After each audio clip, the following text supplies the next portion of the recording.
Okay, folks, this is uh, this is part two analysis. Now, this is the analysis of part two of the book study on Carol Quigley's Tragedy and Hope. Okay, we've gone through the first few pages, the 15 minutes of video of part one, and now we're going to go through and analyze part two. You've seen the video of part two, so we're going to go over and give you some of the highlights. Okay, this is a continuation of the cycle of civilization. Here, as you can see in the first video, he talked about the 12 dead or dying cultures, and 6 have been destroyed by Western civilization. He goes through, here he's going to go through a list of the civilization, its universal empire, and then the decay, which is the invasion and the destruction of the civilization. Like he says, when when you say the 12 that had existed, when you consider that half of them have been wiped out by Western civilization, he says the full frightening power of Western civilization becomes obvious. So we're going to, somewhere in the future, we're going to get another table, a clearer table, so that you can get a better idea of it, because this version doesn't do it justice. The cause, or the chief cause, he says, the ability of Western civilization to destroy other cultures rests in the fact that it has been expanding for a long time. The fact that Western civilization has passed through 3 periods of expansion and entered into an age of conflict 3 times, and each time had its core area conquered almost completely by a single political entity. Normally, when the core area gets conquered by a single political entity, it enters into into the age of the universal empire, because it has stagnated and become stable. But like he says, but has failed to go on to the age of the universal empire because of the confusion of the age of conflict. There emerged a new organization, society capable of expanding by its own organizational empires. It's basically, whatever reason, he gives several reasons, it's able to find a new organizational principle and start expanding again, start growing again. And he said, and here he gives you the keys. He said, this is the characteristics, the 4 phenomenal characteristics of the age of conflict, and look at them. Okay, number 1 is the decreasing rate of expansion. It's not growing anymore. This causes the class conflicts, and then they turn into wars and into irrationality. Every time you see a lack of growth, you're going to get these 4. Then he gives you the opposite when things expand, when things grow. Okay, your demographic grows. In other words, your population and the very types of people grow. Okay, and then they go out and they assume a large degree of geographic area. Okay, then this brings in resources, which increases production and knowledge. The shift from the age of conflict to an age of expansion is marked by the resumption of investment of capital and accumulation of capital on a large scale. The investment of capital and the accumulation of capital, you can put that into resources. You can put it into money, you can put it in resources, you can put it into production. That's what it means. And that expansion, or that growth, the resumption of growth, can kickstart you from the stagnant or slowing age of conflict into a new age of expansion. And so here's another key. The age of conflict was marked by the decreasing rate of investment and then a decreasing rate of accumulation of capital. Look at that. Those things cause wars. Okay, here we're going to do a breakdown, a history of Western civilization. forensic history of Western civilization. Okay, it came out of the Roman period, or the classical civilization, uh, and from the pieces of the Roman civilization, it started its own thing, its own society. Yeah, okay, and this society, gestated into from in this period gestated into a new civilization. Okay, which it organized under its infantile system, which was feudalism. Okay, you can see here the pieces that it brought together to gestate and form its own civilization. The gang plow, three field system, feudal network of the medieval world.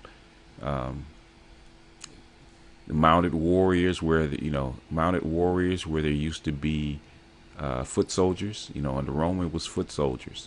The mounted warriors came from the invaders. This brought in new wealth. Okay, from all this came the first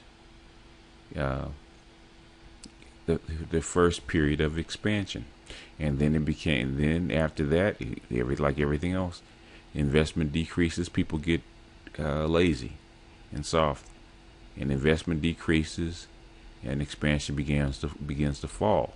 And then what happens when that happens? When that happens, you enter into an age of conflict, and that produced the 100 Years' War. All the biases that you see in an age of conflict come out. He's giving you examples of that. And the core, you're going to say the core empire was conquered in 1420. And that was England and Burgundy. But for whatever reason, feudalism began to die, and a new age of expansion started. A new age of expansion under what? Commercial capitalism. In other words, we went from feudalism to commercial capitalism, which they call mercantilism, and it started a new age of expansion, and that lasted for a couple 100 years. People were happy. Everybody's making money. It's finding new goods, new resources, new lands, and then after that, it also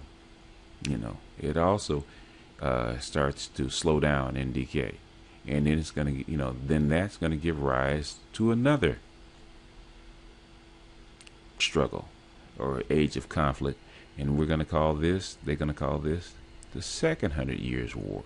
And then this continued until Napoleon, which was in 1815, where France under Napoleon conquered the most of the core of Western civilization, just as England had conquered it under the age of conflict. And normally it would have France would have been the leader of the universal empire of the civilization. But then, Western civilization found a new way to expand. And this one, was under Napoleon. Not under Napoleon, but he found a different